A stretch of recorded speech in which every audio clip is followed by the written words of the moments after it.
A very warm welcome, and again we are here with the new story, with the new chapter, The Summit Within.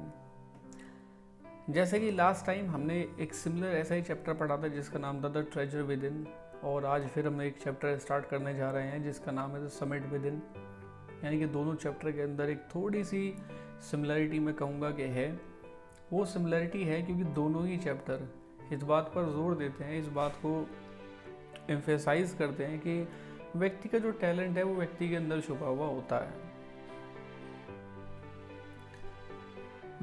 व्यक्ति का जो talent है वो व्यक्ति के अंदर छुपा हुआ होता है। तो हमें जो ट्रेजर हमारे अंदर है, यानी कि हमारे अंदर का जो टैलेंट है, रियल टैलेंट है, हमें उसको पहचानना चाहिए और उसको पॉलिश करने के लिए, उसको नरिश करने के लिए हमें लगातार अपने एफर्ट्स करते रहने चाहिए। ये जो चैप्टर है द समिट विद इन, ये एक एक्सपीरियंस जो शेयर किया गया है मेजर HPS आलूवालिया के द्वारा, जो कि उस अभियान के सक्सेसफुल इंडियन जो अभियान था, जो सबसे पहले माउंट एवरेस्ट पे जाने के लिए बनाया गया था, शुरू किया गया था 1965 में। तो उसके मेंबर से जब वो हाईएस्ट पॉइंट पर पहुंचे दुनिया के, तब उन्हें कैसा फील हुआ। तो ये कहानी उस एक्सपीरियंस के बारे में जो वो अपने जो साथ एक्सपीरियंस हुआ है उसको बताते हैं कि माउंट एवरेस्ट पर चढ़ जाने के बाद उनको कैसा लगा। Of all the emotions which surged through me as I stood on the summit of Everest, looking over miles of panorama below us, the dominant one I think was humility. Ahluwalia साहब कहते हैं कि माउंट एवरेस्ट पर चढ़ने के बाद मेरे अंदर जो एक इमोशन आया, वो इमोशन था कि दूर तक जहाँ भी आप नज़र घुमाएं वहाँ पर घाटियाँ ही घाटियाँ, चोटियाँ ही चोटियाँ थी। और इन सब चीज़ को देखने के बाद में मुझे जो एहसास हुआ वो एहसास था ह्यूमिलिटी का, यानी कि विनम्रता का। The physical in me seem to say thank god it is all over. मेरे अंदर कुछ ऐसा था जो मुझसे कह रहा था कि भगवान का शुक्र है कि ये सब खत्म हो गया। However instead of being jubilant there was a tinge of sadness. खुश होने के बजाय एक दुख का, एक कहीं ना कहीं निराशा का एक भाव था। Was it because I had already done the ultimate in climbing and there would be nothing higher to climb and all roads hereafter would let down? क्या ये इसलिए था क्योंकि संसार के अंदर जो सबसे ऊंचा था उस पर हमने विजय प्राप्त कर ली थी, उस पर हमने सफलता प्राप्त कर ली थी, और अब इसके बाद कोई चीज़ बची नहीं थी। और जब मैं इससे नीचे उतरूँगा तो हर चीज़ मुझे इसके मुकाबले कम दिखाई देगी। By climbing the summit of Everest, you are overwhelmed by a deep sense of joy and thankfulness. Ahluwalia कहते हैं कि जब आप एक बार माउंट एवरेस्ट की चोटी पर चढ़ जाते हैं तो आपके अंदर एक जॉय का, एक थैंकफुलनेस की जो एक सेंस है, डीप सेंस, वो आप पर हावी हो जाती है। It's a joy which last a lifetime. The experience changes you completely. The man who has been to the mountains is never the same again. वो कहते हैं कि ये जो खुशी है ये पूरे लाइफ टाइम आपके साथ रहती है, और ये जो एक्सपीरियंस है ये काफ़ी चेंज करने वाला एक्सपीरियंस है। जब आप एक बार इतनी ऊंचाई पर चढ़ जाते हैं as a mountaineer, as a पर्वतारोही, जब आप एक इतने ऊंचे चोटी पर चढ़ जाते हैं तो वो कहते हैं कि जब आप वापस आते हैं तो आप फिर वैसे व्यक्ति नहीं रहते, यानी कि your inner and outer personality changes completely, and it is not the same man who climbed the Everest. As I look back at life after climbing Everest, I cannot help remarking about the other summit, the summit of the mind, no less formidable and no easier to climb. वो कहते हैं कि मैं जैसे ही past के अंदर जाता हूँ, जब मैं माउंट एवरेस्ट पर हमने चढ़ाई की, हम वहाँ तक पहुँचे, तो जब मैं पास्ट में जाता हूँ तो मैं ये रिमार्क के बिना रह नहीं सकता कि इसके अलावा दूसरी भी समिट हैं, यानी कि दूसरी भी ऊंची चोटियाँ हैं। कौन सी चोटी है? वो कहते हैं कि the summit of the mind, यानी कि खुद के मन को जीत लेना। वो एग्जैक्टली जिसके बारे में बात कर रहे हैं। वो कहते हैं कि ये आसान नहीं है। जितना मुश्किल और जितना डिफ़िकल्ट माउंट एवरेस्ट पर चढ़ना है, उतना ही अपने अंदर को जीतना उतना ही फॉर्मिडेबल है, यानी कि मुश्किल है। और वहाँ पर जो चढ़ाई करना है, खुद के मन को जो जीतने की जो चढ़ाई है, वो भी इतनी आसान नहीं है। Even when getting down from the summit, once the physical exhaustion had gone, I began asking myself the question why I had climbed Everest. जब मैं नीचे उतरा माउंट एवरेस्ट से और मेरी थकान सी मिट गई, तो मैंने खुद से पूछा कि मैं ऊपर चढ़ा क्यों था।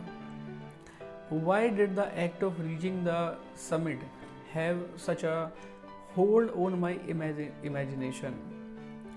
मैं अपने आप से सोचने लग गया कि चोटी पर ऊपर पहुंचने के बाद में ऐसी क्या चीज़ थी जिसने कि मेरी इमेजिनेशन को इतना ज़्यादा मतलब होल्ड कर लिया। It was already a thing of the past. ये भूतकाल से जुड़ी हुई चीज़ थी। समथिंग डन यस्टरडे, कल कुछ हुआ। With every passing day it would become more remote. बीते जैसे जैसे दिन बीतते गए, तो वैसे वैसे जो चीज़ थी, जो एक्सपीरियंस था, वो दूर होता चला गया। And then what would remain, उसके बाद क्या बचेगा। Would my memories fade slowly away, क्या मेरी जो मेमोरीज हैं एवरेस्ट पर चढ़ने की, क्या वो धीमे धीमे फेड हो जाएंगी। All these thoughts led me to question myself as to why people climb mountains.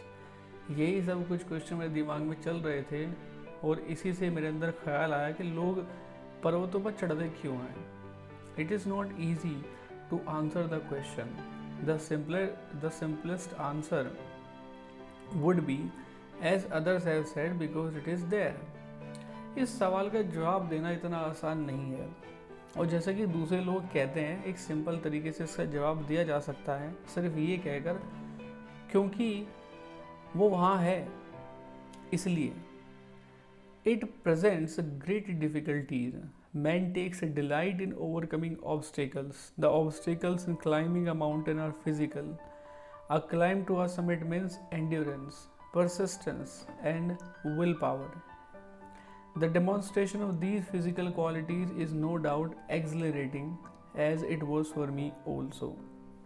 वो कहते हैं कि इंसान को बाधाएं पार करने में एक अलग अलग तरह का एक आनंद आता है, और जो बाधाएं हैं माउंटेन को चढ़ने में, वो तो फिजिकल बाधाएं हैं। और जब आप एक चोटी पर चढ़ाई करते हैं, तो उसका मतलब होता है एंड्योरेंस, यानी कि आपकी सहन शक्ति, परसिस्टेंस, आपकी लगन, एंड विल पावर। यानी कि ये जो तीन चीज़ है, आपका एंड्योरेंस, आपका परसिस्टेंस, आपकी विल पावर, इनका इस्तेमाल करके आप किसी चोटी पर ऊपर चढ़ते हैं। और वो कहते हैं कि इन फिजिकल जो डेमोन्स्ट्रेशन है, उसमें कोई शक नहीं है, वो एक्सिलरेटिंग, बहुत ज़्यादा खुशी देने वाला है, बहुत ज़्यादा एक्साइट करने वाला है। जैसे कि वो कहते हैं कि मेरे लिए भी सेम चीज़ थी। I have a more personal answer to the question. वो कहते हैं कि ये जो क्वेश्चन एक व्यक्तिगत आंसर है इस क्वेश्चन को लेकर के। From my childhood, I have been attracted by mountains. I had been miserable, lost when away from mountains in the plains. Mountains are nature at its best. Their beauty and majesty pose a great challenge. And like many, I believe that mountains are a means of communion with God. वो कहता है कि मेरे बचपन से ही मुझे जो mountains से बड़ा अट्रैक्ट करते थे, और मैं बड़ा दुखी हो जाता था, मैं खोया खोया रहता था जब मैं माउंटेन्स से दूर चला जाता था। यानी कि चूँकि he was ex service man, he was on the rank of major in Indian army. तो उनके जो फैमिली बैकग्राउंड है, उनके जो फादर थे, इसका मतलब वो आर्मी में जॉब करते थे, आर्मी में किसी पद पर काम करते थे। तो अब जैसे आर्मी के लोग होते हैं, जो हमारे सोल्जर्स हैं, जवान हैं, उनका ट्रांसफ़र होता रहता है, तो इनके फादर का ट्रांसफ़र शायद होता था।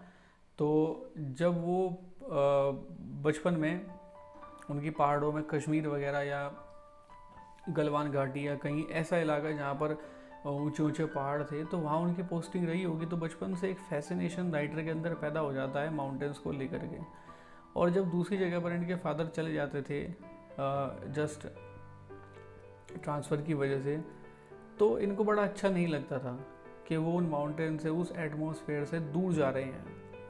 तो कहते हैं कि माउंटेन्स जो हैं वो नेचर की सबसे बेस्ट कलाकृति हैं। उनकी जो ब्यूटी है और जो उनकी मैजेस्टी है, जो उनकी जो भव्यता है, जो सुंदरता है, वो एक चैलेंज आपके सामने रखती है। और दूसरी चीज़ों की तरह वो कहता है कि मुझे ऐसा लगता है कि जो माउंटेन्स हैं वो एक ज़रिया है ताकि हम ईश्वर के साथ में कम्युनियन कर सकें, हम ईश्वर के साथ में एक क्लोज रिलेशनशिप बना सकें। So this was the first part of the chapter the summit within and.